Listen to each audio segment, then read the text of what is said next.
don't know if it happened to us, but an alarm comes, you lie in this street, you're a goner because you can't protect yourself. You go under a bridge. This is insanity. Look, what happened on October 7th was a Holocaust-level day of extinction. The way the Einsatzgruppen looked for people near where my grandfather grew up in Lomsha, near Bialystok, where they took 2,000 Jews. June of 1941, burned them alive. These people were burned alive down in Be'eri. I went there. I arrived from the airport from the United States, went with Amichai Eliyahu, Israel's Minister of Heritage, straight to all the places of the massacre. I saw blood congealed on walls that was this thick. I saw the knives used by the terrorists that were still there.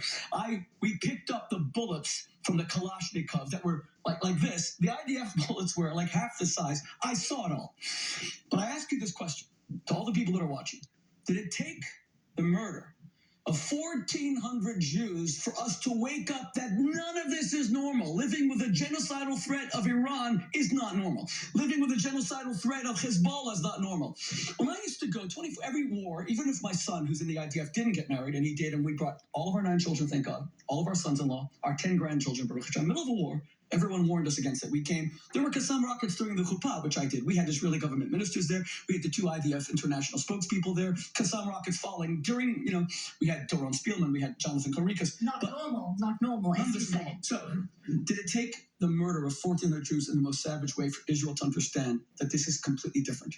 That if we don't do things very different, number one, we have to know who our friends and enemies are. If someone like Bradley Cooper in Hollywood, even someone like, or Ben Affleck signs something which they did saying there should be a ceasefire, they're enemies. We need to make sure that everyone knows, even something as simple as that. Rashida Tlaib is a dyed-in-the-wool anti-Semite. Qatar, who was just on, Qatar are the biggest funders of terrorism in the world, and you're telling me that they're negotiating for our hostages? They want us dead. Let's stop playing games. Qatar is disgusting, grotesque, terror funding. The idea that the United States has an air base there, and we have made peace with that vile government who is like this with Iran, like this with Hamas. They're going to do nothing for our hostages. What we need to communicate to Qatar is the United States will move its base from Qatar unless they immediately expel or at least imprison Ismail Haniyeh, the head of Hamas, who lives in a villa worth $4 billion living there. These are new times because the security situation is out of control. I'll tell you one thing. I believe that Israelis got very complacent.